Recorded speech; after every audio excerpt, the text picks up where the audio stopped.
What is balance of payment? BOP.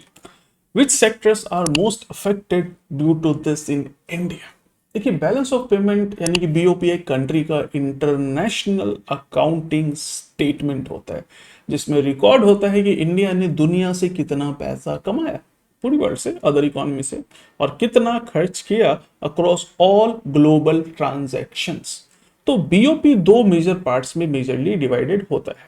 पहला होता है करंट अकाउंट, जिसमें कि export minus import of goods and services या फिर रिमिटेंस और इंटरेस्ट पेमेंट आते हैं।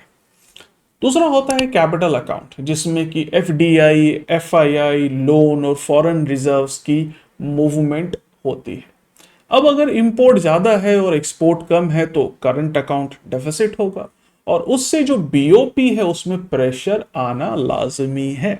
अब इंडिया में इससे अफेक्टेड सेक्टर्स कौन कौन होते हैं? स्टॉक मार्केट इन्वेस्टर्स को किस पे ध्यान रखना चाहिए?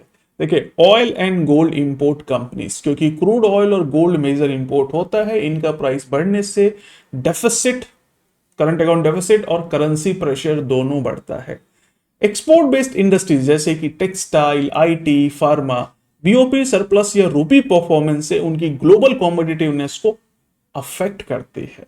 अब बीओपी एक मैक्रो हेल्थ इंडिकेटर है और एक स्मार्ट इन्वेस्टर ग्लोबल ट्रेड और करेंसी मूव को देखकर ही इन्वेस्टमेंट का डिसीजन लेता है। तो स्टॉक मार्केट का ज्ञान मतलब प्रवीण खेतान, फॉलो मी ना।